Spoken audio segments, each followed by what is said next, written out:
Boa noite a todos, tudo bem com vocês? Sou a professora Suzy e hoje a gente vai trabalhar aqui na nossa aula de seminário Finanças Pessoais e Orçamento Pessoais. Por que é tão importante a gente trabalhar com finanças pessoais? Porque a gente vai vendo às vezes aqueles gapzinhos, aquelas falhazinhas que a gente não tem ali no caso de dinheiro, ou mesmo a gente não consegue investir mais. Por quê? Porque a gente teve algum problema lá atrás com as nossas finanças. Sou formada em administração de empresa, tenho outras especializações, uma em metodologia de ensino superior, em outra também em gestão empresarial. E também sou mestre em metodologia, linguagens e suas tecnologias. Então essa é a minha formação básica aqui. Pessoal, quando a gente pensa ali em finanças, aí você pensa assim, poxa, vou gastar tempo, dinheiro, vou ficar nervoso ou nervosa, não quero falar sobre isso. Já ouviram aquela expressão? Não quero nem ouvir falar de problema.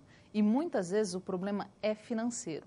Chega essa época do ano, então, todo mundo fica empolgado, né? É Black Friday, que não é só uma sexta-feira, né? Podemos dizer que é o mês inteiro, na verdade. Aí nós temos 13º. Quem pega férias agora nesse período também vai receber suas férias, tem aquela antecipação do salário que nós também recebemos. Aí fica todo empolgado, ai que delícia, cheia de dinheiro. Aí o que acontece? Vem janeiro, e janeiro vem com toda a força, com todos os I que nós temos, todos os impostos, todos aqueles Is que a gente não gosta, IPVA, IPTU, escolar. Então, daí a gente tem aquele problema também das mensalidades escolares que vem agora, que daí não seria um I, né? É um E, mas que nós temos aqueles probleminhas que nós temos que resolver. E que se a gente não fizer um bom planejamento, você não viaja e vive em função de contas a pagar. Então, você vive naquele ciclo de ser um pagador de contas, como nós vimos em outras teleaulas. Qual é esse problema? Vamos dar uma olhada ali nos nossos objetivos, qual é a nossa intenção com essa aula de hoje? Então, o objetivo da nossa aula é compreender a importância da gestão financeira, então todo o foco está em cima da gestão financeira, e como que a gente pode trabalhar ela dentro dos orçamentos pessoais, para ter um bom desenvolvimento pessoal e principalmente profissional. Vocês já ouviram aquela expressão? Ai, estou trabalhando demais, estou cansado desse meu trabalho, mas o que acontece? Não posso sair. Por que não pode sair do trabalho? Porque simplesmente cansa e fica ali vivendo aquela rotina daquele trabalho, porque é um pagador de contas. Todo mês tem que pagar as contas. Não estou falando daquelas contas básicas. Estou falando de água, luz, telefone, gás, condomínio. Aquelas contas que são inerentes, ou mesmo a compra da casa. Quem tem uma casa própria, às vezes parcela em 25 anos, 60 anos. A gente sabe aí que tem umas parcelas grandes para ser paga durante vários anos. Não estou falando dessa. Estou falando daquela parcela de carro. Será que aquele carro é fundamental para você? Será que você precisa ter esse tipo de carro? Será que não seria interessante ter um carro mais barato? Será que realmente precisa de um carro ou às vezes pode ser uma moto? Aí você vai fazendo essas análises e vai percebendo quanto que as pessoas vivem em função de trabalhar para pagar aquilo que elas consumiram, que muitas vezes elas não têm tanta necessidade assim. Claro que ela vai dar milhões de explicações dos motivos na qual ela precisa. Só que na hora que ela tem que pagar ali, ela vai olhar e falar assim, poxa vida, eu só estou trabalhando para pagar a conta. É o que a gente vai ver na nossa próxima imagem. Nessa nossa imagenzinha que é tão interessante. Como que a gente começa aqui? A gente começa pensando no endividamento das famílias. Sabemos que nesses 2 últimos anos, o endividamento da família tem crescido significativamente. E um dos motivos dele crescer é o quê? É os empréstimos, é aquela forma de dinheiro que nós tomamos dos bancos, das financiadoras. Então, o que acontece? A gente tem que analisar por que eles estão emprestando dinheiro e quais são os motivos, porque ninguém é bonzinho. Então, na nossa charge, nós vamos ver o quê? Nós temos aqui no primeiro quadrante, encontro anual dos donos do mundo. Aí eles estão nesse lindo castelinho aqui. Aí um vira e fala assim, a conta é simples, Mato. Se uma pessoa deixa dinheiro no meu banco, eu pago 5%, menos de 5%, 0,5% de juros para ela, porque ela deixou esse dinheiro no banco, então o retorno que ele vai dar é de 0,5%. Se meu banco deixa dinheiro com uma pessoa, ou seja, se ele empresta, ele vai cobrar 8% por esse favor. Adorei essa palavrinha. Aí ele vai e fala assim, por que as pessoas continuam a usar os bancos, Oliveira? Por que os peixes não tentam fugir do aquário? Matos. Então, o que ele está falando? Ele está falando o seguinte, olha, na hora de eu pegar seu dinheiro, eu vou pegar. Eu vou ali devolver um valor muito baixo para você, mas na hora que você precisar de mim, na hora que você vir e falar assim, olha, eu quero comprar uma casa, ou vou montar um negócio, eu vou precisar de dinheiro emprestar, pode ter certeza que ele vai fazer o quê? Vai aumentar os juros enorme. Então, não estou falando que não é para deixar dinheiro no banco, simplesmente estou falando assim que é para repensar quando precisa tomar um empréstimo. É comum as pessoas querem fazer reforma, já que nós estamos falando das partes pessoais, né? Falar assim, vou fazer um empréstimo, fazer uma reforma na minha casa. Aí você pergunta, mas por que você não guarda dinheiro mês a mês? Daí a pessoa fala bem assim, mas eu não consigo guardar. Pelo menos com consórcio, com empréstimo, ou qualquer outro meio, eu faço o quê? Eu sou obrigada a pagar. Mas será que ela precisa realmente dessa obrigatoriedade? Será que não é melhor ela ter uma disciplina? Claro que no começo vai ser difícil, mas depois ela se acostuma, depois dessa disciplina ela vai guardando dinheiro. Será que comprar à vista não seria mais interessante e evitar ao máximo emprestar só realmente em último dos últimos casos? Então, o que acontece? A gente tem que analisar todas aquelas compras que nós fazemos e muitas vezes a gente faz compra muito supérflua. Ali no nosso quadro, a gente tem alguns tipos de compras, 10 compras mais feitas no mundo, que são extremamente supérfluas. Claro que aqui no topo nós temos o quê? A nossa Coca-Cola. Aí vai falar assim, mas eu adoro Coca-Cola. Não estou falando para não deixar de consumir a Coca-Cola. Só tem que lembrar que 1,8 bilhões de Coca-Colas vendidas diariamente significa o quê? Que em cada 8 pessoas no mundo bebe Coca-Cola. É um número bem significativo, né? Sem contar, nem entrar para o mérito da saúde, né? Questão de ser refrigerante, os problemas que causa. Depois nós vamos para a batata Lays. Lembra dessa batata? Ou Laos, né? Depende de como cada um fala. 633 milhões de batatas Laos são vendidas por ano, isso somente nos Estados Unidos. Esses pacotes juntos, todos eles são maiores que aqueles portas-aviões. Então, imagina quanto que não são consumidos. Claro que a gente está falando aqui no campo mundial, mas até agora nós estamos falando de alimentação e aquela alimentação ainda supérflua. Agora que nós vamos partir para a área de entretenimento, que é o PlayStation. Eu, particularmente, adoro o PlayStation, mas se a gente for pensar, é o terceiro item mais consumido no mundo. 344 milhões de consoles são vendidos desde a sua criação, que foi em 1995. Então, são muitos produtos vendidos. Aí, se a gente for considerar o transporte, um dos carros mais seguros que tem, que é o Corolla, adoro o Corolla, mas olha, ele também é bastante significativo se a gente for considerar outros carros, inclusive em relação ao preço dele. Ele não é um carro barato. Mesma coisa se a gente for considerar. A Coca-Cola, ela não é um dos refrigerantes mais baratos, mesmo que acontece com a batata, e o mesmo acontece com o PlayStation, mas é um dos itens mais vendidos. Para se ter uma ideia, desde 1966 já foram 40 milhões de modelos vendidos simplesmente do Corolla. E depois nós vemos o iPad. Novamente, não é um produto barato. Se a gente for reparar aqui, um dos produtos mais baratos que nós temos vai ser o cubo mágico aqui. Mas o iPad já foi vendido 211 milhões desses tablets desde 2010. É um número bastante significativo. Depois nós temos aqui o Angry Birds, que é aquele desenho, que daí a gente também tem o game dele, o joguinho dele, que já foi muito consumido, 2 milhões de downloads só desse joguinho. Depois nós temos o álbum do Michael Jackson, o Thriller, que foi significativo, muito importante para a carreira dele, mas já tem mais de 70 milhões de cópias vendidas em todo o mundo, desde seu lançamento em 1982. Depois nós temos aqui o Harry Potter, aquela saga do Harry Potter lá, que daí muita gente leu, muita gente assistiu os filmes também, que daí ele acabou se tornando uma febre depois de um tempo, desde que ele foi lançado em 1997. Então, já foi vendido dele mais de 450 milhões de livros. Depois nós vemos aqui para um telefone. Essa é a parte mais interessante, porque qual é a função de um telefone, né, pessoal? É você fazer ligação e comunicar com outra pessoa. que acontece? O iPhone, nós sabemos que não é um dos celulares mais baratos. Aí você vai falar assim, nos Estados Unidos é mais barato. Mais barato que aqui, nós estamos falando.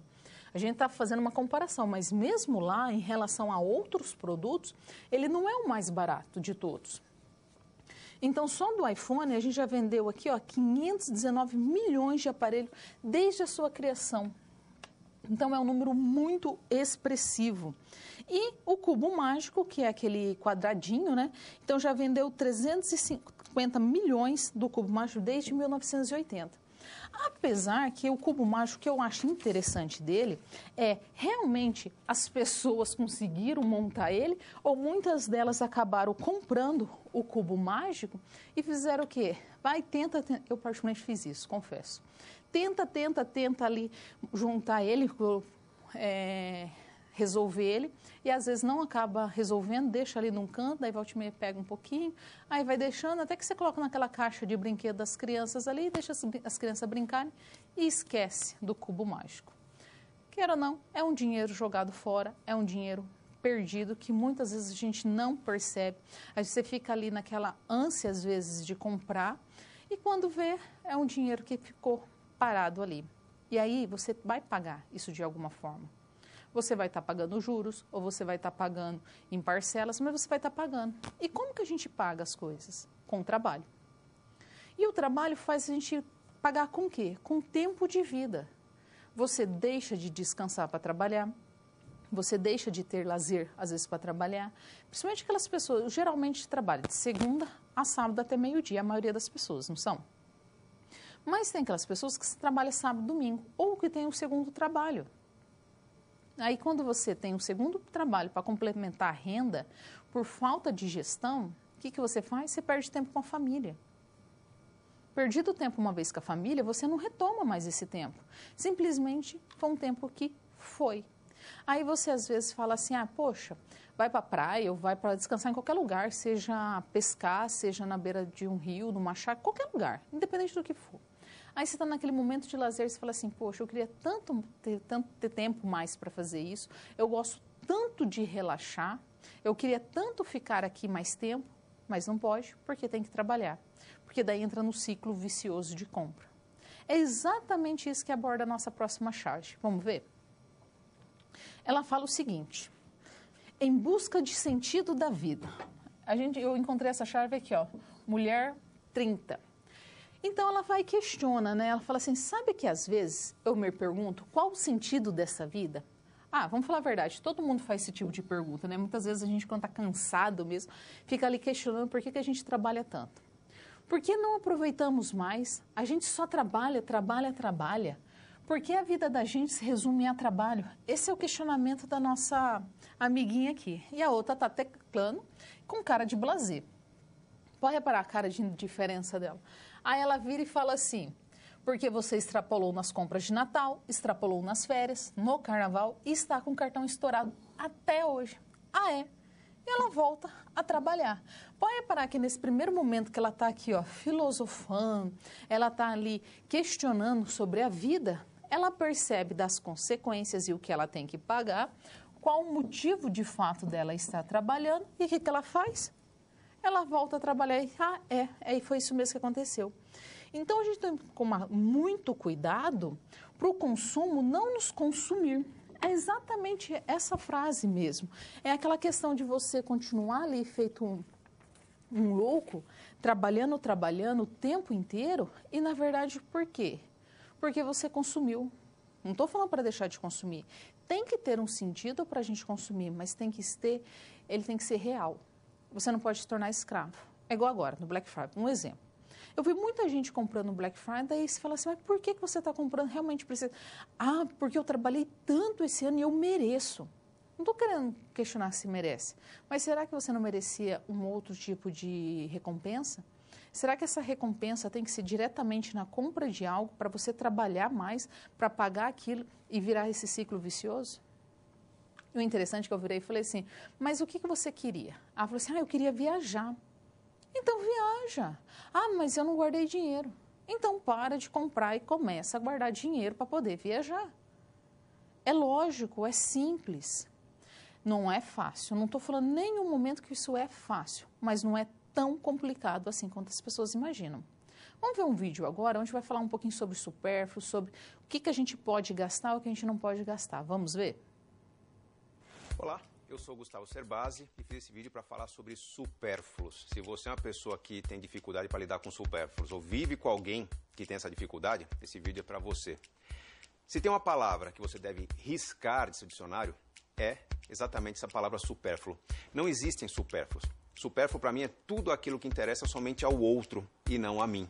Se uma mulher, por exemplo, compra 4 pares de sapatos, ela precisa? Muitos vão dizer que não precisa, poderia escolher melhor comprar um. A questão é, ela vai dizer que precisa sim, vai ter argumentos para isso. A mulher que compra 4 pares de sapatos vai dizer que tem poucos sapatos em casa, ou tem muitas combinações de roupas, ou que tem que ter uma para cada ocasião, um sapato mais alto, mais baixo para o dia a dia. E, normalmente, o que motiva uma primeira compra de um item que a pessoa não tenha é uma necessidade. Vamos imaginar que essa pessoa que está comprando 4 pares de sapatos, há alguns meses atrás, foi ao shopping e, diante de uma conta que ela fez, ela foi ver o orçamento de casa, viu que tinha lá uma verba disponível de R$150. Chegando ao shopping, em frente a uma vitrine de calçados, uma loja de calçados, tinha lá um sapato que agradou, que custava R$149,99, dentro do orçamento de R$150 que ela tinha. Ela foi, provou, conseguiu pagar, no fim do mês, as contas equilibradas, nenhum problema, não entrou no vermelho, sapato novo em casa. Vamos imaginar que essa pessoa, durante algumas semanas, alguns meses, sentiu que gostaria de ter mais sapatos, renovar o seu guarda-roupa. Ela sente que foi estimulada por uma série de estímulos sensoriais. Entrou numa loja que tinha música agradável, temperatura adequada, perfume adequado, uma pessoa adequadamente trajada, bem comportada, servindo-se à sua frente para colocar um sapato confortável no seu pé, no lugar de um sapato desconfortável. Esse monte de estímulos sensoriais é contabilizado pelo lado não racional do nosso cérebro, não aquele que faz contas, mas aquele que contabiliza nossas emoções, e pode ser que esse lado não racional do cérebro esteja lembrando ou sinalizando para essa moça que lá atrás conseguiu fazer uma compra que está faltando na vida dela agora mais recompensas, mais estímulos positivos, mais prazeres como aquele que ela sentiu ao comprar um sapato. Se não há rotina de fazer aquilo que ela gosta, pode ser, por exemplo, renovar o guarda-roupa, vai chegar um momento em que nenhum imprevisto aconteceu na sua vida, que ela volta ao shopping para comprar talvez mais um sapato, mas ela não consegue segurar a tentação de comprar um segundo, um terceiro, um quarto ou quinto. Ela vai se arrepender. Por que se arrepende? Porque racionalmente ela não queria fazer aquilo. Emocionalmente ela tomou uma decisão que recompensou para ela uma necessidade de estímulos, de prazeres instantâneos, mas que num segundo momento gera arrependimento. Estamos falando de um comportamento compulsivo de compras que, na minoria dos casos, é uma questão médica, requer medicamento, tratamento para se curar. Mas na maioria dos casos é uma simples questão de organização pessoal. Se essa pessoa que comprou mais do que deveria tivesse uma rotina de recompensar-se com mais frequência, ou tivesse uma vida com mais prazeres, mais conquistas, mais sonhos conquistados, talvez ela teria menor compulsão para o consumo. Muitas vezes, o que compramos não é aquilo que a gente realmente precisa racionalmente. Nós compramos o que se costuma chamar de supérfluo porque estamos em busca de realizações. Provavelmente é porque seus sonhos não estão se concretizando, está faltando algo na sua vida. Você não está sabendo fazer planos. Compras por impulso nos trazem problemas, sem dúvida alguma. Mas escolher ter na vida mais daquilo que nos faz felizes é resultado de inteligência financeira, algo que todos precisamos desenvolver. Vamos mudar isso? É para aprender sobre as ferramentas e sacadas que o ajudarão a lidar melhor com suas escolhas que eu faço esses vídeos e convido você a continuar acompanhando. Enriquecer é uma questão de escolha. Escolha esse caminho. Quando ele fala em enriquecer ali, uma questão de escolha, ele está falando sobre independência financeira. Ele está deixando bem claro que tem pessoas que são ricas ganhando um salário mínimo, 2, 3, 4 milhões, mas também tem pessoas que são extremamente pobres, com milhões e também ganhando um salário mínimo. O que é independência financeira? É você poder fazer uma escolha e falar assim, olha, eu vou trabalhar mais porque eu quero ter isso, isso, isso. E vou parar na hora que eu adquirir esses bens. Seja uma reforma da casa, seja ali criar uma nova renda, seja um aluguel, seja compra, um investimento numa empresa, que for.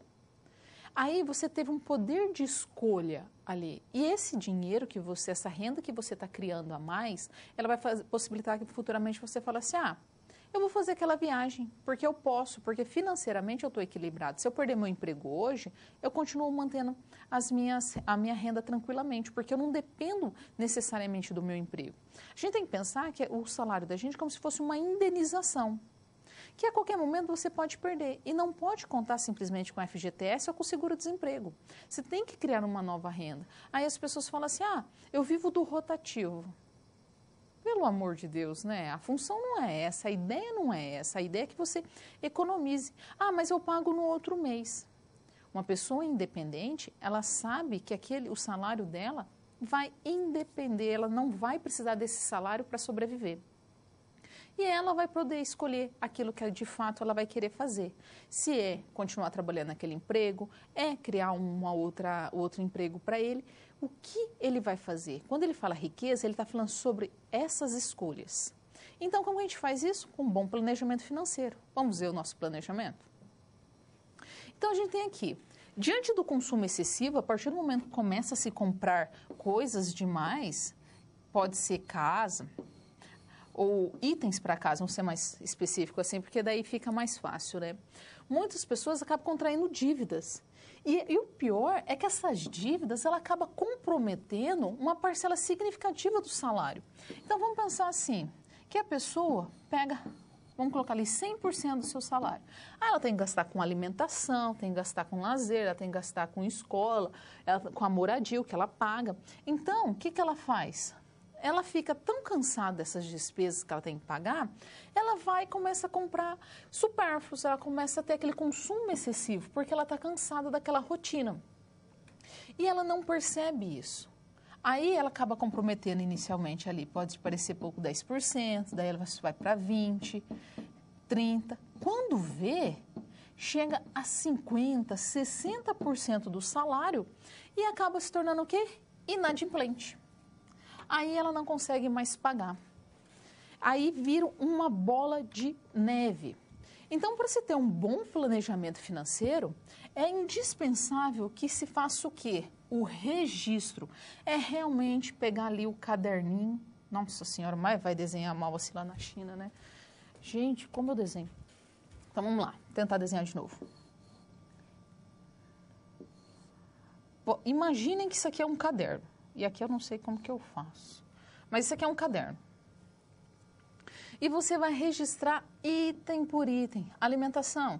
Não é assim, aquela compra do mês só. É você marcar o cafezinho, o chazinho, aquele doce. Sabe aqueles doces de bar que às vezes a gente compra?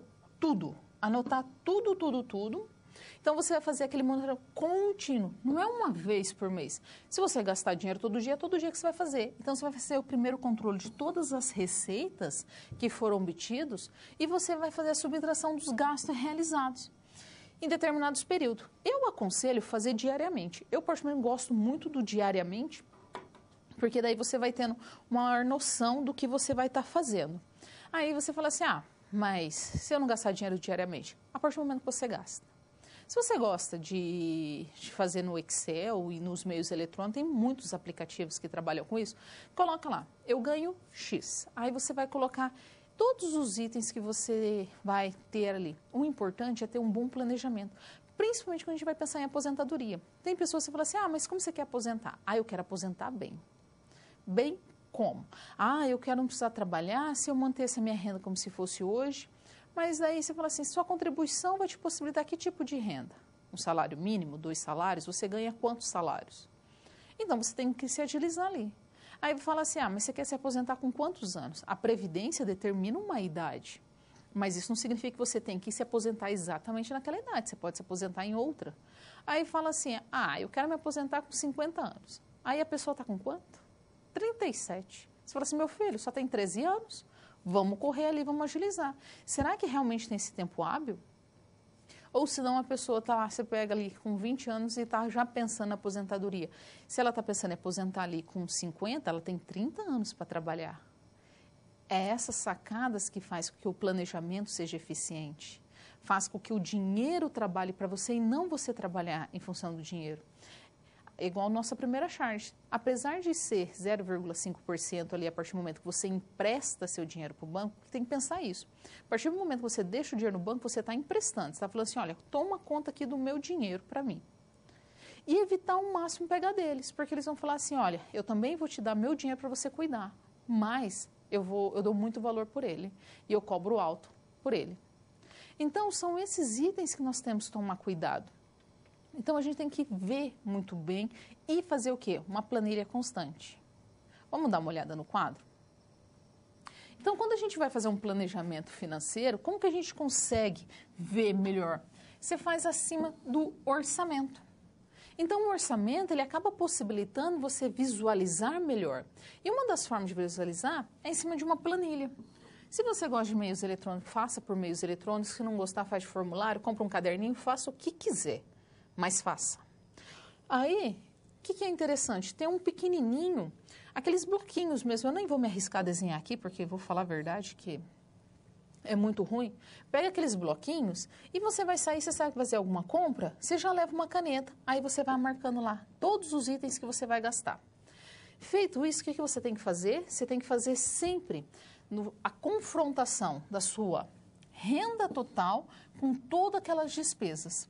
Porque é igual dieta, né? Na hora que a gente começa a anotar tudo que a gente compra, você fica desesperado. Fala assim, meu Deus, a mesma coisa acontece aqui. Quando você começa a anotar tudo que você gasta, você fala assim, nossa, até que esse dinheiro está esticando, até que era para mim estar numa situação pior, eu ainda não estou. Então, você vai pegar tudo que a família gasta, todos que aqueles envolvidos na casa gastam, aquelas pessoas, e vai ficar registrando. Feito esse registro, o que você vai fazer? Você vai ter um controle melhor. Então, é através do planejamento que você vai conseguir identificar as oportunidades, sejam elas para cortar gastos, ou mesmo aqueles problemas que você está tendo, aquelas dificuldades que você está visualizando no seu dia a dia. E a dificuldade de cada fase. E você vai acabar definindo ali antecipadamente as estratégias para enfrentar cada situação. Então, você vai poder ver assim, olha, eu percebi que quando eu comecei a fazer todos os meus gastos, eu estou comendo muito fora. E isso está me causando um prejuízo, porque quando você recebe ali o salário na primeira semana, tá ok. Na segunda semana, já caiu bastante. Terceira e quarta semana termina sem dinheiro. E não é assim. O salário é para durar os 30 dias do mês, os 30, os 31. É para durar um mês inteiro. E não é simplesmente para nas 2 primeiras semanas acabar, ou na primeira semana ou no primeiro dia. Tem algum problema. E pode ter certeza que não é assim, grandes problemas, mas eles são pequenininhos que se transformam em grandes. Pra você ter uma ideia, uma pessoa altamente endividada, aquela pessoa mais endividada que você conhece, em 5 anos ela consegue liquidar as dívidas. Por quê? A partir do momento que ela para de gastar, para de consumir em excesso. Ela vai colocar ali os essenciais e a partir disso ela vai trabalhar o quê? Para ter uma independência financeira futuramente. Então ela vai pagar, então vamos pensar que aqui é a linha do zero, né? Então ela está abaixo do zero porque ela está devendo. Ela vai estabilizar para depois começar a subir. Seja para comprar uma casa, criar uma nova renda, um carro, o que for. Ela precisa o quê? Estabilizar as contas. Se não é uma pessoa altamente endividada, 2 anos resolve a situação. E não é números hipotéticos, são dados mesmo que a gente confere ali. O que acontece? Muitas vezes a pessoa ela fica tão cansada de ficar pagando as contas e ela fica pensando sempre naquela recompensa imediata, naquele prazer imediato, que ela faz o quê? Ela vai se pagando aos poucos. E vai criando dívida, e vai criando trabalho, e vai entrando naquele ciclo, e fica, que ela não resolve o problema dela. Então, o que é importante? Fazer um planejamento e um orçamento constante. É cansativo? É, mas só no começo. Depois você acostuma de uma certa maneira, uma dica que eu dou, que eu particularmente utilizo muito. Sabe o quanto você ganha por hora? Estou falando, pega ali as horas que você trabalha por dia, inclui, na minha opinião, o tempo que você leva da sua casa até o trabalho. Conta essas horas, pega o seu salário e divide pela quantidade de horas. Aí, cada vez que você tiver um impulso, alguma vontade de comprar algo, faz e multiplica e pensa assim, quantas horas eu vou ter que trabalhar para pagar esse item? Feito isso, daí você vai analisar e falar assim, quero trabalhar ou não? Eu vou trabalhar para pagar esse objeto que eu quero ou eu vou preferir descansar? Funciona. Conheço algumas pessoas que dizem que funciona. Eu, particularmente, gosto muito. Então, vamos voltar ali para o nosso quadro para a gente ver um pouquinho mais de orçamento. Então, o orçamento, ele é muito além de anotar as despesas realizadas. Ele envolve ali em analisar e anotar todas aquelas despesas. Então, o que ele faz? A partir do momento que a gente anota tudo, você começa a fazer o quê? Um planejamento dos gastos. Porque você vai visualizar aqueles gastos. Tá, vou desenhar de novo para vocês falar assim, cansei, eu entendi, vou escrever. Escreveu, tá lá todos os itens, aí você vai definir suas necessidades. Aí você vai falar assim, eu acho que comer lanche todo final de semana não é assim tão importante, né? Ir no cinema todo mês também, eu acho que eu posso administrar isso. Ah, saída com os amigos, jogar bola, pagar ali para jogar uma bolinha, será que não tem um lugar que é mais barato? Será que eu não posso trocar? Então, você vai fazer o quê? Ver suas prioridades, só que você não vai pensar naquelas prioridades daquele mês.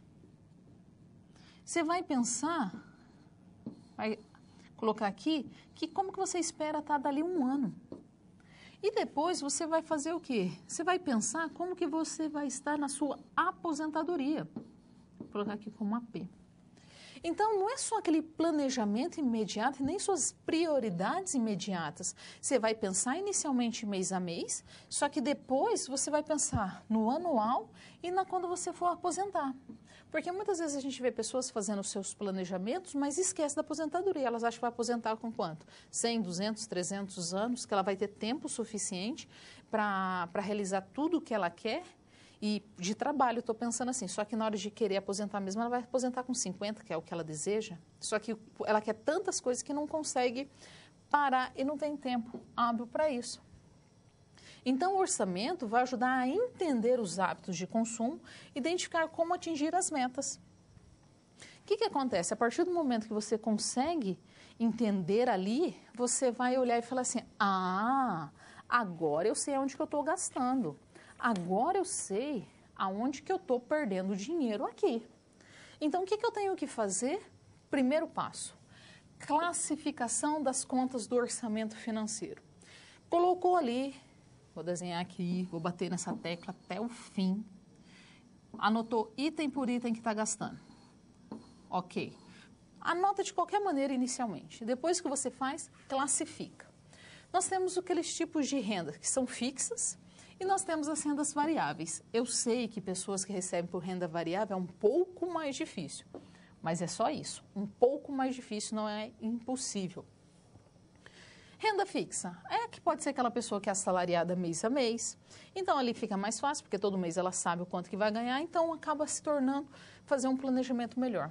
Ou pode ser uma pessoa aposentada também, ou aquela pessoa que recebe pensão ou recebe mesmo mesada. E aí, esses são alguns tipos de renda fixa. Lógico que tem muito mais. Mas essas são as mais comuns. E depois nós temos o quê? As despesas fixas. Então, você tem aluguel ou prestação da casa, depende, porque todo mundo mora em casa, pode ser apartamento, mas tem um lugar para morar. Aí tem aquelas pessoas que pagam plano de saúde ou plano odontológico, tem aquela mensalidade escolar ou a mensalidade do carro. Aí nós temos aquelas tipos de despesas que são consideradas assim, mas fica aquele valor que é mais fechadinho. E aqui nos rendimentos variáveis, a gente tem aquela renda por prestação de serviço, ou seja, você vende o seu serviço, então você não sabe exatamente quanto você vai receber mês a mês, mas você tem uma variação. Vamos supor assim aqui que você pode receber de R$1.000, você sempre vai colocar o mínimo que você recebe e o máximo que você já recebeu. Vamos colocar de R$1.000 a R$3.000. Claro que eu estou colocando os valores um pouco mais baixo, mas aí vai depender de cada região, cada setor, onde que trabalha, da forma que trabalha, aí depende. Aí são valores hipotéticos. Então, você vai pensar o quê? Você vai pensar, inicialmente aqui, nos R$1.000. Ah, mas não dá para mim viver. Então, faz um meio termo. Só que você vai ter que ter uma reserva todo mês. Você vai ter que ter uma reserva constante para quando você... Se você tentar fazer as contas do que você gasta mensalmente R$3.000 e um mês você receber R$1.000, pode ter certeza que em algum momento vai faltar dinheiro e alguém vai ter que bancar esse valor. Ou pode ser aquela renda comissionada, isso aqui acontece mais por representantes, né? Geralmente eles vendem o produto e ele recebe uma porcentagem sobre ele, seja de 5%, 10%, 3%, cada um tem um. Ou mesmo a gente tem os dividendos, que são aqueles lucros distribuídos aos acionistas, o lucro da empresa distribuída ao acionista. Então, assim, isso aqui é alguns tipos de rendas variáveis. O que nós temos também? As despesas variáveis. A água, você tem uma ideia de quanto você vai vir de água por mês, mas você não tem muita certeza. Às vezes pode variar R$2, R$3, R$10, mas tem uma variação. O mesmo acontece com a energia elétrica e aquilo que a gente nunca deseja, né? Medicamentos. O medicamentos é o pior, né? Esse a gente não quer em hipótese alguma. Aí o que acontece? Você tem ali essas despesas. O que você vai pensar? Você fala assim, poxa vida, eu tenho que me controlar, porque em algum momento eu posso ter uma despesa, todo mundo na vida teve uma despesa com medicamento que não estava esperando. Ou mesmo com plano de saúde, ou se não foi plano de saúde, foi particular mesmo, que teve que pagar, todo mundo em algum momento teve que pagar. E se você tiver uma reserva, se você se programar, aí você passa tranquilamente. Se não se programar, aí o problema pega. Por quê? Você vai entrar no ciclo vicioso que a gente está falando o tempo todo. De gastar, tomar emprestado, pagar um juro, pagar, tomar emprestado, juro, e fica naquele ciclo o tempo inteiro. Quando você faz um planejamento, às vezes você vai ter que reduzir o seu padrão de vida. Inicialmente, não é durante muito tempo. Você dá aquela queda no seu padrão de vida, às vezes as pessoas gastam demais com o quê? Com telefone. Eu não coloquei ali, mas é uma das despesas variáveis que mais se gasta. Ainda mais agora, né? Vai ali, acessa a internet e fica, quando vê, acabou com o pacote de dados, vai ali, compra de novo e vai. E aí não é nem para gerar renda, não é para trabalho, não é para nada, é simplesmente para diversão. Em vez de vai lá conversar então com a pessoa, vai ter um momento de lazer que não envolve um gasto tão alto quanto o telefone. Essa é alguma das estratégias que pode ser feita para quê? Para ir economizando, para já inserir nesse pensamento de planejamento financeiro, para ir criando uma independência financeira e não ficar tão dependente do salário mês a mês. Vamos ver um vídeo agora bem interessante que se chama Orçamento Inteligente. Como que você pode trabalhar os orçamentos e refazer o seu orçamento e a importância deles e como você tem que analisar ele mês a mês e depois pensar nele anualmente. Então você tem que pensar nele a curto, a médio e longo prazo. Vamos ver? Olá. Eu sou o Gustavo Cerbasi e hoje estou aqui para falar não de uma ideia, não de um conceito de inteligência financeira, mas para falar de uma ferramenta que todo mundo deveria utilizar, praticar para começar a organizar suas contas. Normalmente, quem tem a vida financeira desorganizada, que não consegue pôr as contas em ordem, que não consegue fazer uma poupança, um investimento, não consegue realizar planos, a primeira recomendação é mapear o seu comportamento de consumo. Como é que se faz para mapear?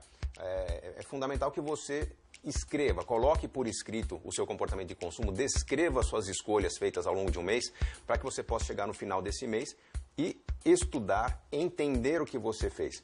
O nome que se dá a isso é o orçamento. E o orçamento você encontra em aplicativos, você encontra em softwares de controle financeiro, encontra em planilhas, como essa aqui que eu tenho no meu computador, uma planilha de orçamento doméstico, em que você pode, lá, numa planilha, listar seus gastos com habitação, seus gastos com educação, com transporte, com saúde. Para muitas pessoas, a simples ferramenta de um orçamento doméstico em planilha já é uma ferramenta complicada, uma ferramenta que, puxa, ou porque a pessoa não tem o hábito de trabalhar no computador, ou porque não tem o hábito de trabalhar com planilhas, ou porque simplesmente não tem o tempo para parar e organizar aquilo. Para essas pessoas, a resistência a começar a trabalhar no orçamento doméstico faz com que vá ficando sempre para frente a oportunidade de mudança. Ponto fundamental. Orçamento não é controle de gastos. Orçamento não é para você relacionar o que você fez no mês que passou. Esse hábito de relacionar o que você fez, ou como que você gastou, serve para você projetar aquilo que vem pela frente. Essa que é a função do orçamento. Você, com base no comportamento que você teve de gastos com telefone, com transporte, com viagens, você vai estudar aquilo que fez no último mês, nos últimos meses e projetar o mês seguinte. Então, se você começa um mês agora, você tem que ter uma noção se o dinheiro que está entrando agora, para entrar ao longo do mês, com o seu trabalho, com os extras que você ganha, será suficiente para fechar as contas no fim desse mês. Mesmo esse simples exercício já é difícil para muitas pessoas. Então, como simplificar esse exercício? Está aqui um exemplo da origem do orçamento. Pessoas que trabalham com recebimento em dinheiro, trabalhadores da construção civil, às vezes quem trabalha no serviço doméstico, costuma receber o dinheiro vivo como pagamento do seu trabalho. E é hábito de algumas dessas pessoas organizar o seu pagamento em envelopes, como esses daqui: farmácia, telefone, mercado, contas em geral, transporte, aluguel. O que você está fazendo aqui nesse processo de separar o dinheiro ganho em envelopes? É exatamente o que se faz no orçamento. Aquele dinheiro que está entrando, eu organizo ou numa planilha, ou no envelope, um conjunto de envelopes, ou numa página de caderno, como que eu vou distribuir o uso desse dinheiro que está entrando no mês para avaliar no final dessa continha se sobra ou não, se falta, se vai dar certo. O que é importante entender? Que essa simples tecnologia do envelope nos traz disciplina, nos traz mudança de hábitos. Eu sempre que acompanhei famílias começando a colocar em prática o hábito do orçamento, eu percebi que a primeira reação dessas famílias foi abandonar a rotina de compras a prazo, pagamento parcelado. Por quê? A pessoa ia listar os seus gastos no orçamento, colocava na relação de gastos da planilha, via que tinha muitos pagamentos acontecendo como consequência de escolhas de 2, 3, 4 meses atrás, e isso por si só já gerava um incômodo. Se você não tem esse mapa, você não reage. No caso dos envelopes, é até mais interessante, porque quem recebe dinheiro à vista não tem como pagar a prazo, né? Muitos não trabalham, sequer tem conta em banco, não tem cheques. Então, o ato de ter o dinheiro no envelope gera uma mudança de comportamento bem simples. Vamos supor que você chega na farmácia, algo fora da rotina, você já comprou um medicamento normal que você sempre compra todo mês, mas um imprevisto, um filho ficou doente, você precisou comprar um medicamento novo, você abre o seu envelope e não tem dinheiro. O que você faz? Você vai olhar para um outro envelope, por exemplo, com base nos seus gastos rotineiros, mensais com telefone, você já separou um dinheiro do seu telefone, você tem um dinheiro guardado, você pode simplesmente tirar parte do dinheiro que você reservou para o telefone e colocar no envelope da farmácia ou já pagar sua conta da farmácia.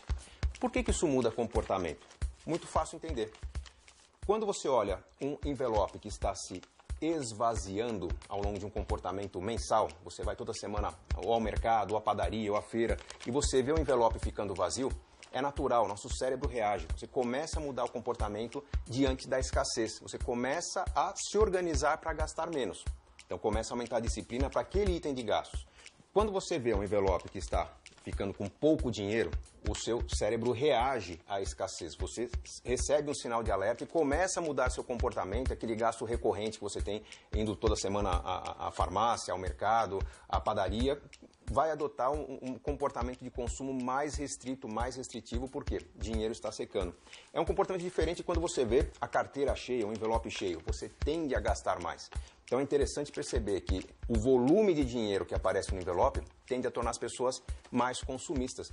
E geralmente quem trabalha com dinheiro vivo, quem recebe dinheiro vivo, tem um comportamento de consumo concentrado no começo do mês. Não é só pelo pagamento de contas. Se você for ver, às vezes a padaria que vende um prato feito, uma refeição mais completa, se a pessoa tem o hábito de levar marmita de casa para o trabalho, quando tem o dinheiro na mão, esse sentimento de fartura faz com que ela esteja mais generosa, que ela esteja mais disposta a tirar um certo atraso, entre aspas. Então, nós nos soltamos mais quando o dinheiro está mais disponível e nós nos restringimos mais quando o dinheiro está mais restrito. Então, a questão importante de ser entendida aqui. Suziero, pessoal, eu adoro a ideia do envelope, essa ideia de planejamento ali, você realmente marcar e visualizar e não deixar no banco, deixar ali no cartão e daí vai passando. É interessante também, claro, não estou falando para andar com dinheiro para cima e para baixo, mas se for deixar, então deixa muito bem anotadinho, ok? Vamos para o nosso momento de atividade? Nós temos aqui, ó, eu espero que vocês reflitam sobre a educação financeira e os principais acertos e erros que vocês cometeram nas tomadas de decisão de investimento ou mesmo financiamento nos últimos tempos. Mandem as suas contribuições que nós voltamos em breve.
But darling, I still catch a grenade for ya.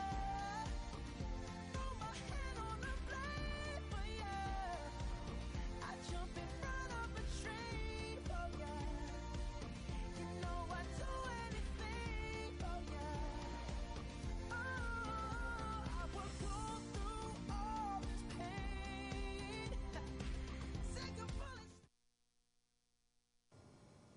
Quixeramobim mandou uma excelente contribuição aqui, um abraço para vocês. Fala assim, ó, normalmente um dos principais erros é a falta de planejamento. Exatamente isso.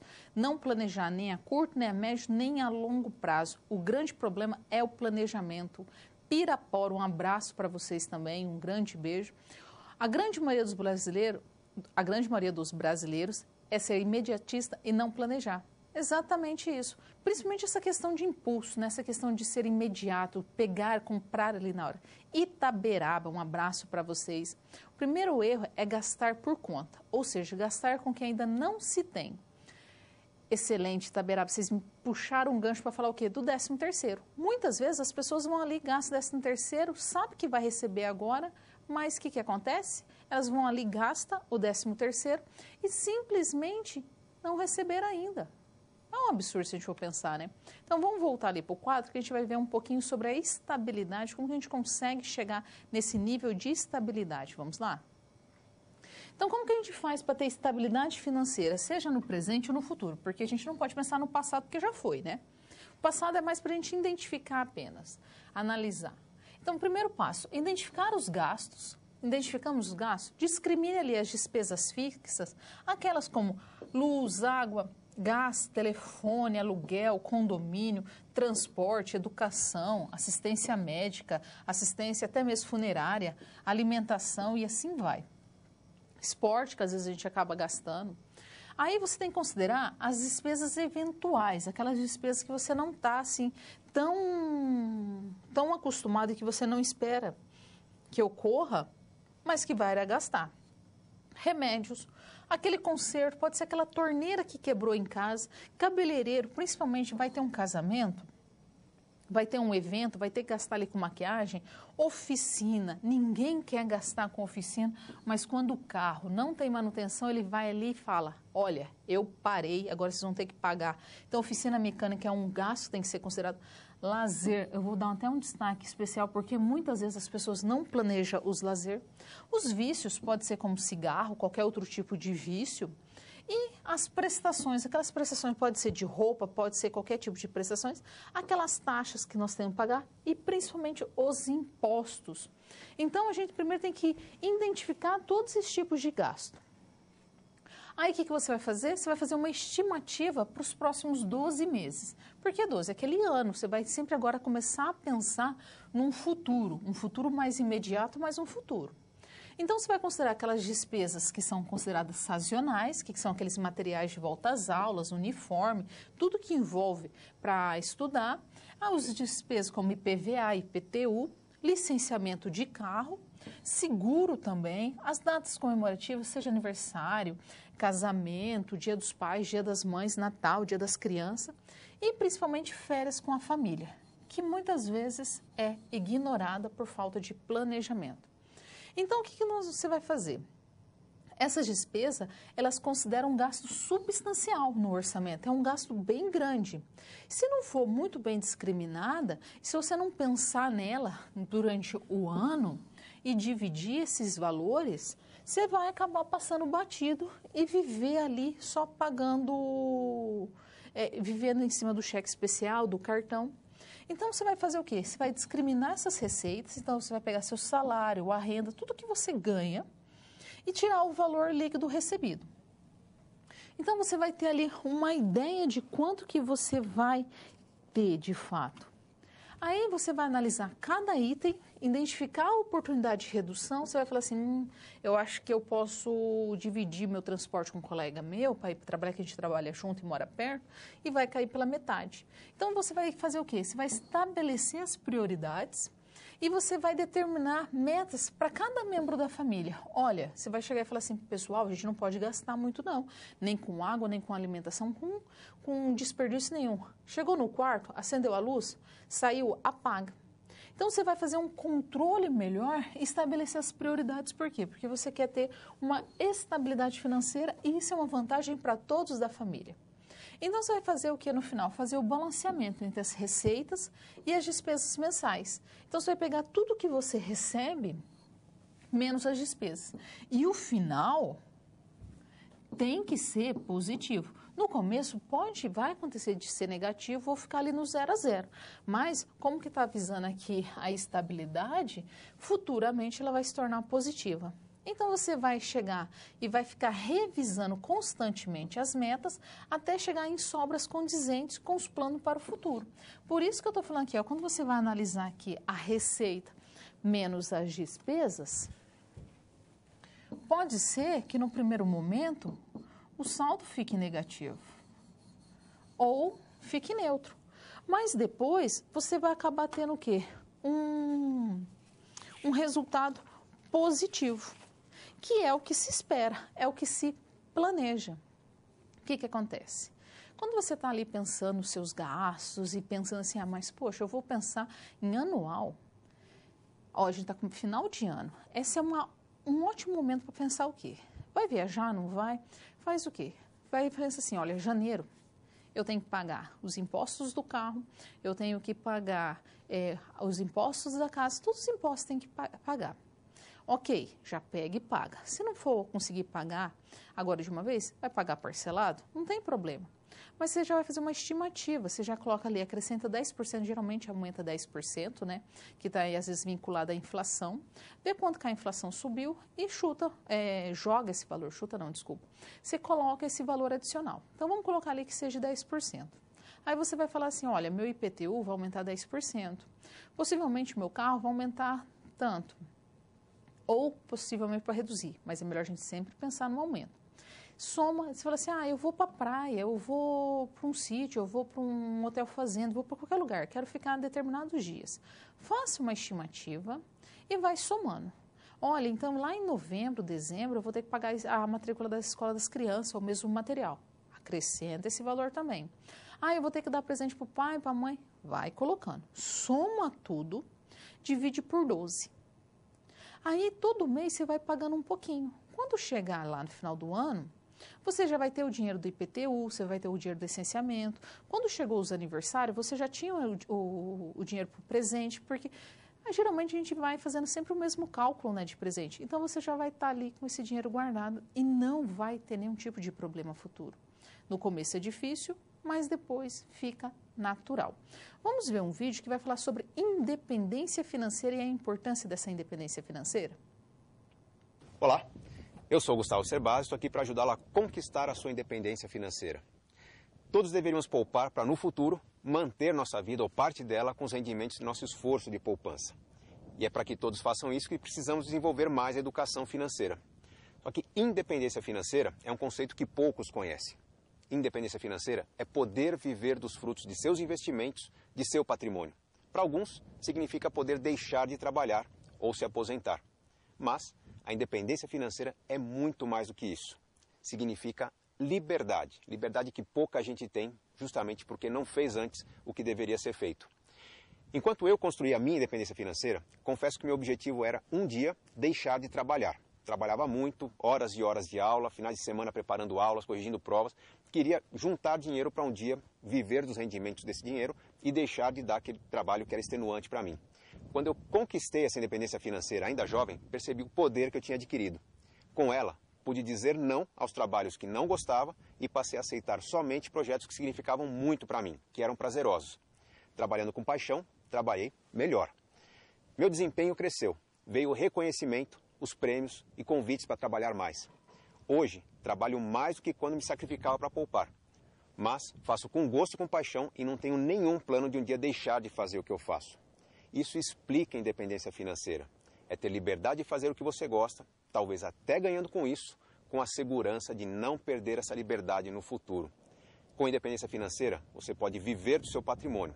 Como que eu faço isso hoje? Eu tenho meu patrimônio, o patrimônio sustenta a minha família e o trabalho que eu faço com paixão, faço com prazer, traz uma renda que não é uma renda que paga minhas contas. O trabalho é para aumentar o meu patrimônio. Essa sequência de vídeos que eu estou fazendo para você é para que você entenda que há algo a ser feito para a sua vida que será muito recompensador no futuro. Eu quero que você construa a sua independência financeira com escolhas simples que não vão mudar radicalmente o seu dia a dia, mas que vão fazer com que você consuma melhor, invista melhor, use melhor o crédito para que você construa independência financeira como consequência de bons momentos presentes vividos. Quer aprender mais sobre isso? Inscreva-se no link que aparece logo abaixo aqui para que você receba com frequência conteúdo adicional a esses vídeos que você já tem acesso aqui nesse canal. Vou mandar simuladores, planilhas, dicas, orientações de como construir na sua vida um plano que vai conduzir suas escolhas à independência financeira. Quero você comigo numa vida... Pessoal, quando fala assim independência financeira, fala assim, mas como que eu vou criar renda? Às vezes tem um espaço na sua casa, será que não dá para construir nada ali para fazer? Pode ser uma salinha pequenininha para criar um aluguel, para alguém colocar um bazarzinho, para você já ir criando uma segunda renda? Será que às vezes você entrar de sócio com uma empresa onde que você tenha apenas uma pequena participação, mas não com um trabalho ali efetivo, mas de acompanhamento, e você entrou ali com uma parte financeira e você vai tomar alguns lucros? É pensar, é analisar e às vezes o primeiro passo é parar de gastar mesmo. Eu vou deixar vocês agora com um momento de perguntas, daí vocês mandem aí suas contribuições, suas dúvidas e a gente volta já já.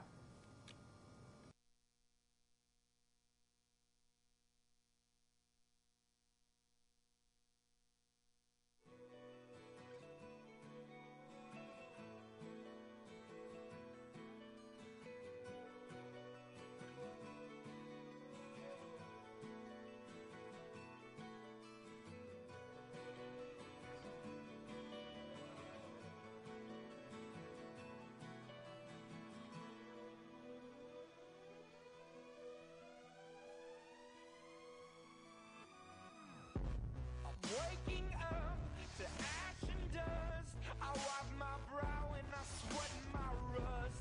I'm breathing in the chemicals. I'm breaking in, shaping up, then checking out on the prison bus. This is it, the apocalypse. Whoa, I'm waking up. I feel it in my bones. Enough to make my system blow. Welcome to the new age, to the new age. Welcome to the new age, to the new age.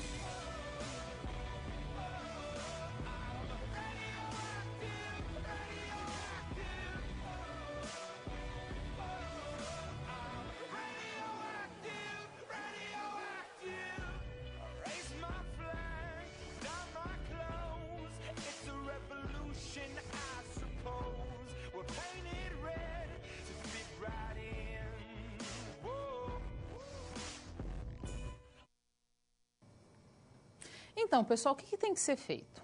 Tem dívidas? O que faz? Para de criar dívidas. Para de fomentar essas dívidas. Parou? Não vai aumentar, não é? Ela vai estar ali estabilizada, paradinha. O que você faz? Você vai começar a diminuir essas dívidas. Vai conversar com todo mundo que tem. E parar com essa história de pagar um parcelado aqui, um pouquinho aqui, outro ali, outro ali, outro ali. Vai fazer uma lista, um ranking. Olha, eu estou devendo um cheque especial, então ali o juro é altíssimo. Cartão de crédito, 350% de juros ao ano, altíssimo também. Então, eu vou dar prioridade para pagar eles, que é os juros mais altos. Depois eu vou pagar esse. Vai fazer a classificação. É como diz o nosso próximo slide, vamos ver? Guerra com as dívidas. Então, você vai declarar literalmente guerra. Muitas vezes é necessário quebrar mesmo o cartão de crédito, parar de gastar. E você vai fazer o quê? Vai pensar no menor prazo possível. Então, você vai falar assim, parou de ficar comprando em muitas parcelas. Em 10 vezes, 12 vezes, 30 vezes. Não, vai começar a trabalhar à vista. E nunca pagar aos poucos. Então, assim, você deve para um, deve para outro. Não, você vai pagar, você vai fazer ali sua lista. Olha, eu vou ter que pagar o cheque agora, no meu segundo item é o cartão, aí tem que ser classificado, né? Cada um tem. Aí o terceiro é para aquele tio que você tomou o dinheiro emprestado, porque tomar dinheiro emprestado da família é um problema. Aí aquele quarto vai ser aquele outra pessoa, e assim você vai fazer a sua classificação. Aí você juntou o dinheiro aqui para pagar o cheque especial? Ok, parou. Aí você vai juntando e vai riscando item por item, até que uma hora você vai conseguir pagar tudo. O problema é fazer a somatória da dívida como se fosse assim um todo, e você ir dividindo por partes, e todo mês você dá um pouquinho para um pouquinho para outro. No final você não pagou nada e continua ali devendo para todo mundo. Esse é o grande problema. E o que tem que fazer? É cortar drasticamente todos os gastos. Não tem o que fazer para não ter isso aqui, né? Pai, seu cheque voltou. Porque o que acontece? Quando a pessoa começa a ter problema ali no cartão, depois ela começa a voltar o cheque, porque ela também não está pagando. Então, ela vai criando os seus problemas. E aí, aqui a gente tem alguns itens que nos mostram aquilo que que mais as pessoas consomem e que geram dívidas. 64,6% tem parcelas a pagar no cartão de crédito. Uma recomendação que eu dou, chegou o final do ano, pensa no cartão de crédito como se você fosse gastar apenas em um ano. Então, se você está lá em maio, quando você chegar em maio, você vai pensar e falar assim, poxa vida, né? Eu tenho mais 7 meses pela frente, então eu posso fazer no máximo em 7 parcelas. E você vai sempre pensando assim, olha, de 12 meses que tem um ano, vai fazendo a subtração. Comprou em fevereiro? Ah, eu ainda gastei já 2 meses, então eu posso fazer no máximo em 10. Nunca deixar o cartão virar o ano. Então, pagar e comprar o mínimo possível no cartão de crédito. E depois nós temos aqui 54,7% é parcelas no cartão de loja. Aí a gente está falando de principalmente vestuário, que é um dos itens que mais gasta. Agora, se a gente for olhar para as contas essenciais em relação a cartão de crédito e a vestuário aqui, 39,8% das pessoas devem contas básicas, como água e luz.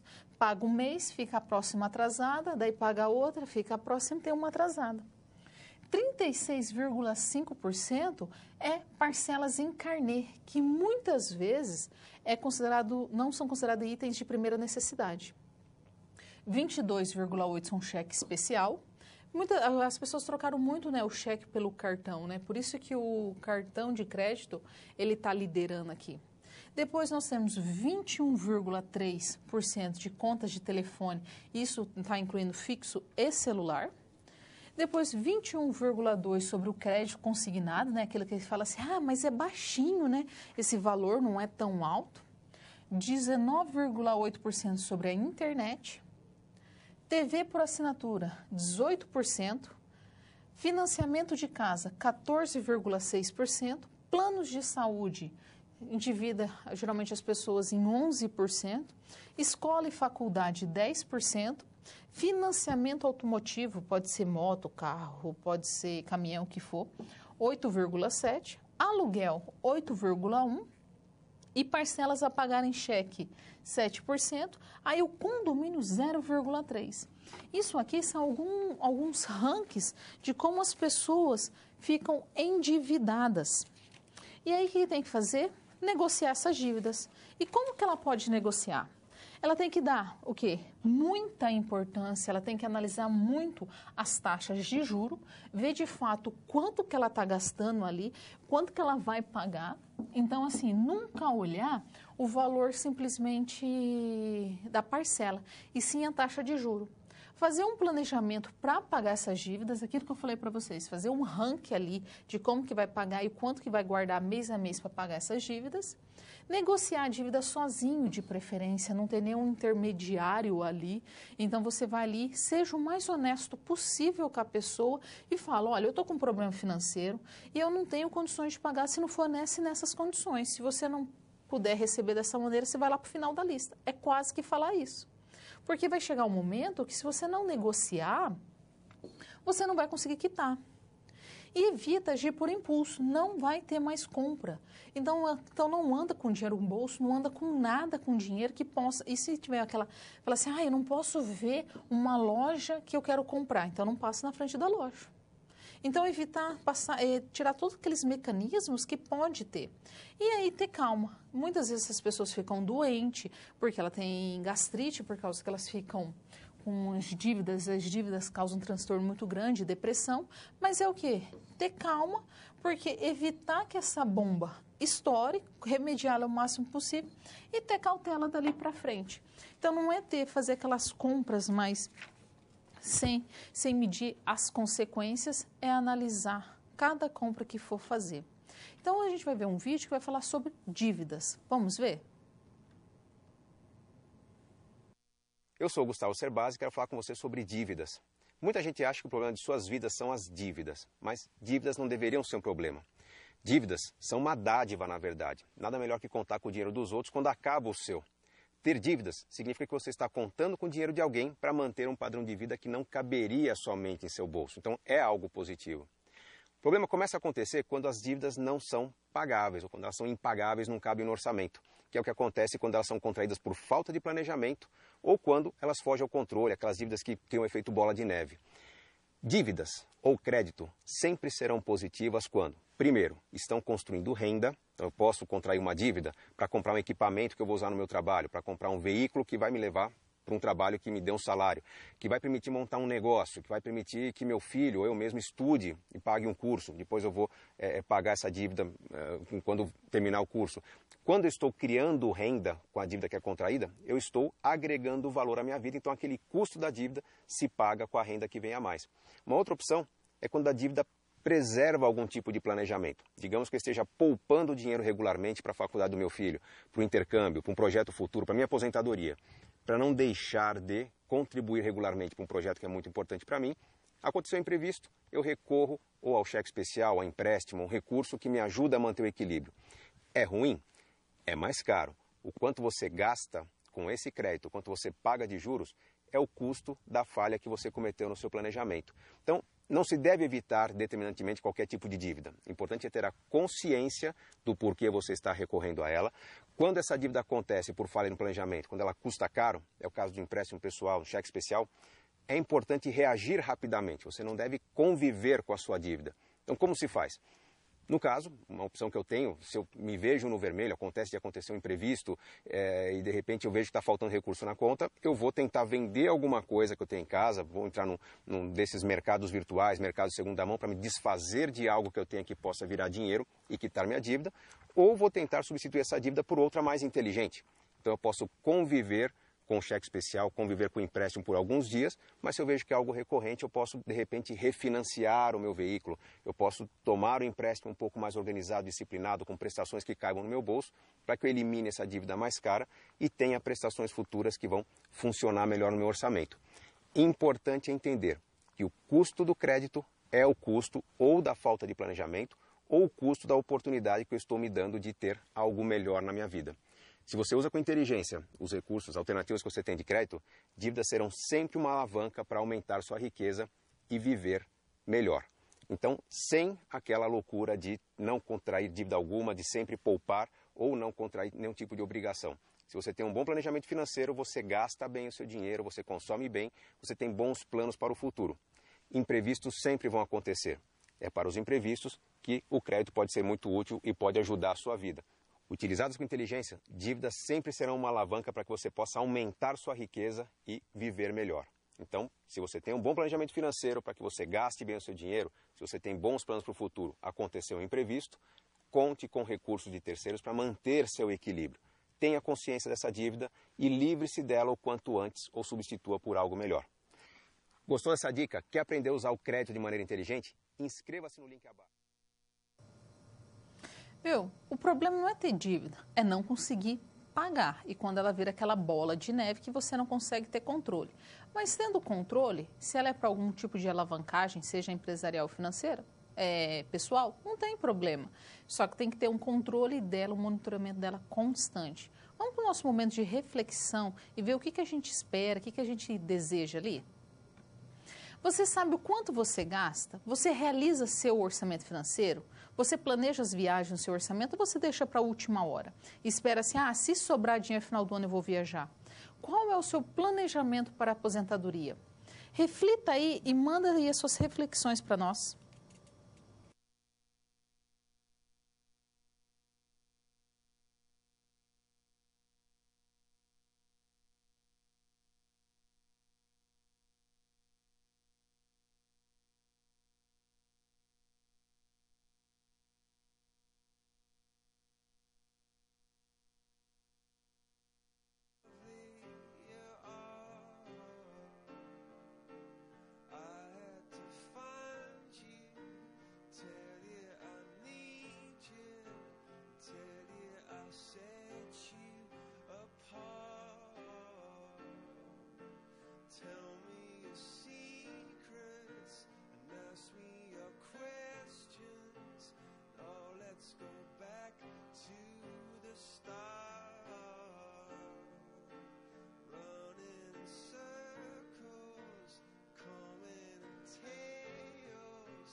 Take me back to the start.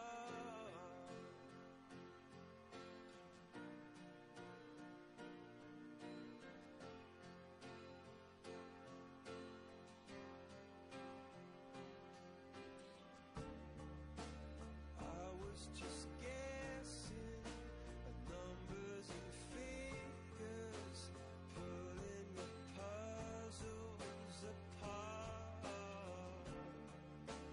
Questions of science, science and progress, do not speak as loud as my heart. Tell me you love me, come back and haunt me. Oh, when I rush to the start, running in circles, chasing tails, coming back as we are. Nobody said it was easy. Que xeramubim, a gente tem uma contribuição aqui da aluna Andressa. Obrigada, Andressa, por ter mandado a sua contribuição. E diz que anota todas as suas contas, não planeja a viagem e apenas paga o INSS. É muito interessante, Vanessa, você realmente anotar todas. Mas tenta colocar ali a viagem, não precisa ser anual. Vamos pensar assim, que você fala assim, eu quero viajar para a praia, mas eu não consigo. Eu estou falando praia, mas pode ser qualquer outro lugar, né? Você fala assim, mas esse ano não dá. Então, guarda um pouquinho, aí soma com outro ano. Às vezes não precisa viajar todo ano, às vezes você tem que ter um outro momento de lazer, pode ser daí 2, 3 anos, não precisa ser, mas daí vai planejando para às vezes sair da nossa cidade, aumenta os ares, né? Você aumenta o seu conhecimento sobre o mundo também, que é bem interessante. Itaberaba, um abraço para vocês, e fala assim, de modo geral, as pessoas não incluem as férias no orçamento. Tampouco fazem um planejamento para a aposentadoria. Percebe-se uma tendência à procura por previdência privada, mostrando dessa forma que o planejamento tem mudado o foco. Exatamente. Às vezes é interessante buscar a previdência privada, buscar uma outra renda também, mas o que eu falo assim sobre viagem, que a gente fica às vezes todo dia, né, tão atrelado ali naquele trabalho e pensando, se sobrar eu vou viajar, se sobrar eu vou fazer um descanso maior, eu vou planejar mais as minhas férias, que às vezes a gente fica só em casa nas férias, né, às vezes fica limpando, organizando, mexendo em tudo ali, mas não vai para outro lugar. O que acontece? Não deu nesse ano? Vai colocar ali no planejamento, se você leva ali 2 anos, para cada 2 anos você viajar, tá interessante, porque às vezes a gente é capaz de passar 5, 6, 10 anos sem fazer nenhum tipo de viagem. porque não foi programado. E às vezes a gente gasta com outros supérfluos ali e não faz aquilo que a gente queria, não é mesmo? Então vamos ali no quadro para a gente ver como que a gente pode trabalhar as reservas, pensando que a gente já está com as contas equilibradas. E o que você vai fazer? Você vai falar assim, olha, eu já saí do vermelho mesmo, estou fazendo meu planejamento mês a mês, estou agora no positivo, então agora eu vou pensar na minha reserva financeira, aquele dinheiro que eu vou guardar. Então a gente tem que pensar o quê? Quem não tem reserva, tem dívida. Por quê? Essa frase é bem clássica.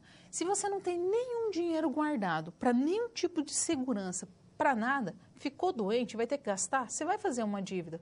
Pode ser uma dívida de 1, 2, 3 dias, mas não deixa de ser uma dívida, não deixa de você ter ficado no vermelho. Então, o que a dica que é? Procure nunca viver sem reserva. Então, você tem que ter alguma reserva, mesmo que seja pequena. Você vai falar assim, ah, mas é só isso.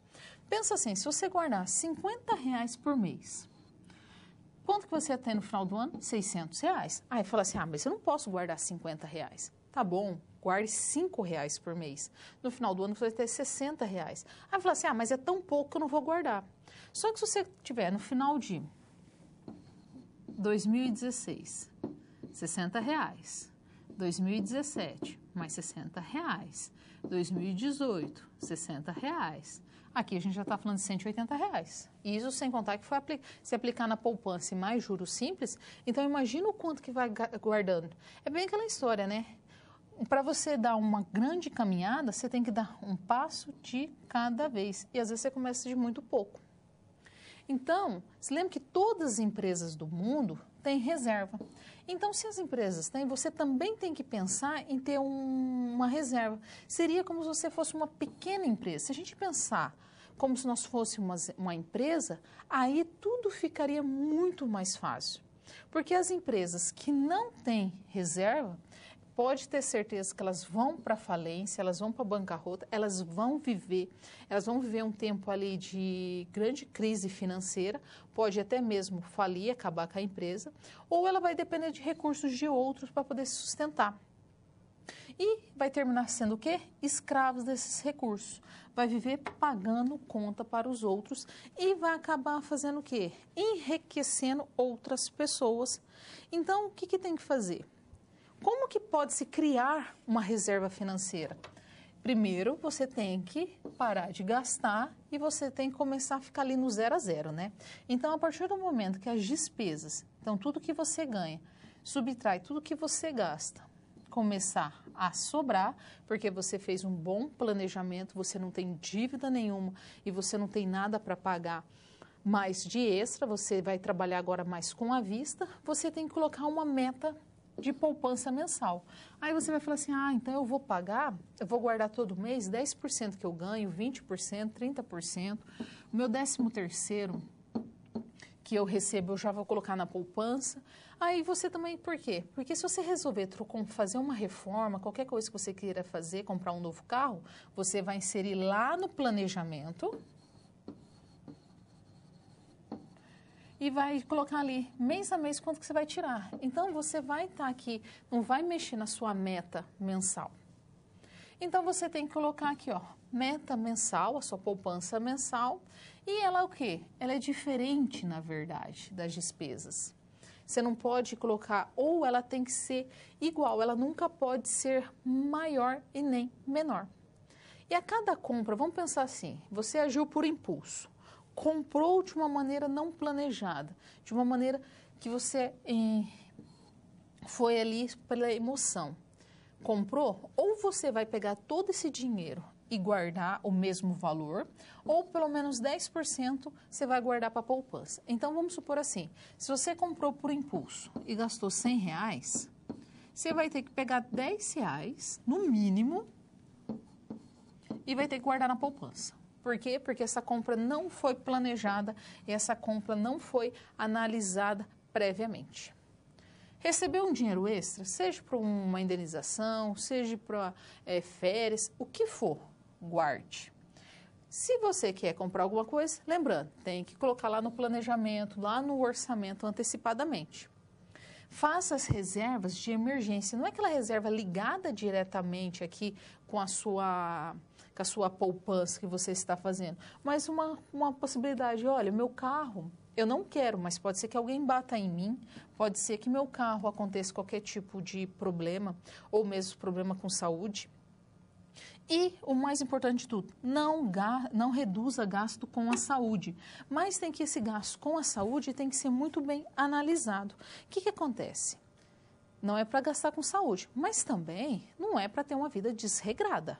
É para ter uma vida assim, olha, fazer atividade física, comer moderadamente, seguir ali tudo que a gente sabe para ter uma boa saúde. Então, tudo aquilo que você vai fazer para ter uma saúde financeira, você vai ter também fazer para o seu maior instrumento, que é o seu corpo. Então, feito isso, não economiza. Está sentindo alguma dor, algum problema?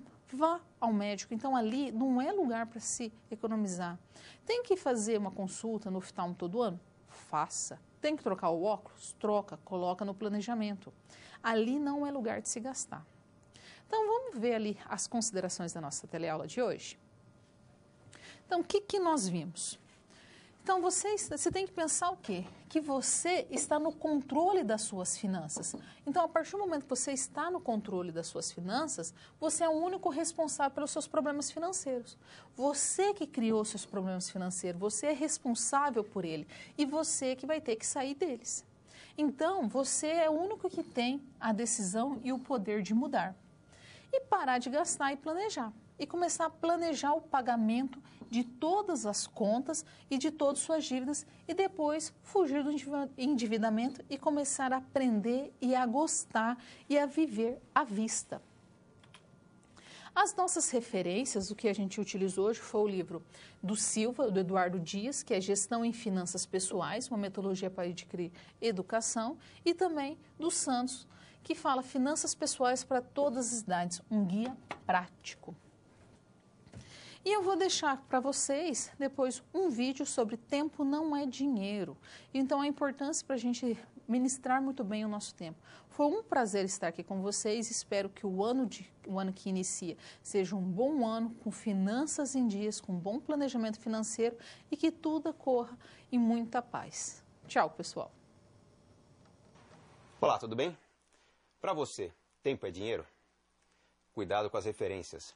Tempo não é dinheiro. Na verdade, tempo e dinheiro são duas riquezas bem distintas que estão à nossa disposição e que, quando mal utilizadas, fazem com que a falta de uma resulte na falta de outra também.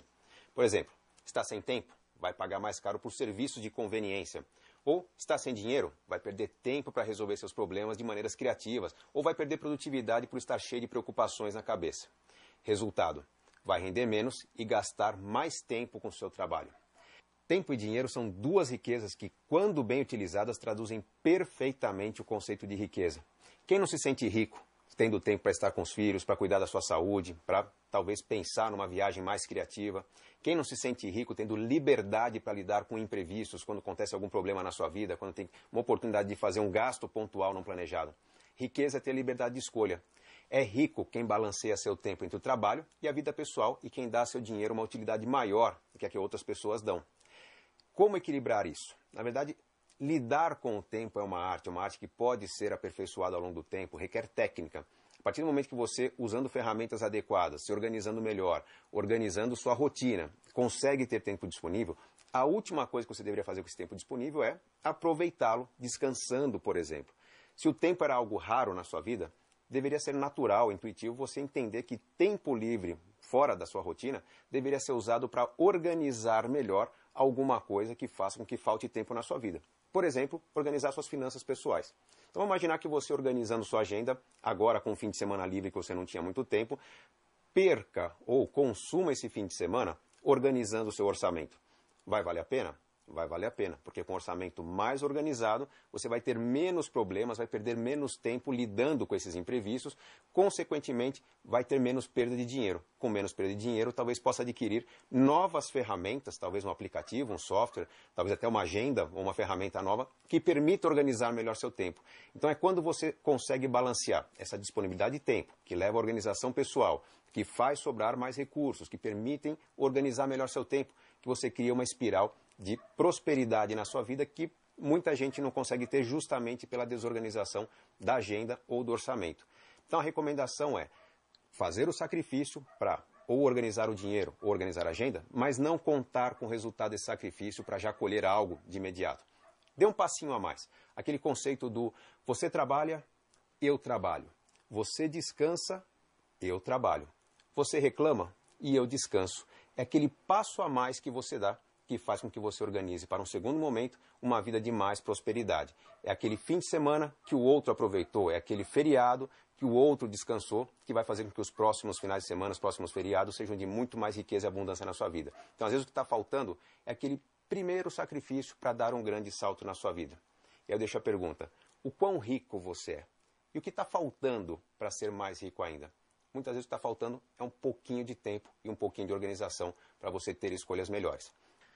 Enriquecer é uma questão de escolha. Fica o convite aqui para que você enriqueça, inscrevendo-se no link abaixo para que você possa receber não só o conteúdo desse canal em vídeo, mas também algumas dicas, algumas ferramentas, elementos que vão contribuir para que você possa fazer escolhas melhores, tanto para o seu tempo quanto para o seu dinheiro. Grande abraço e até a próxima.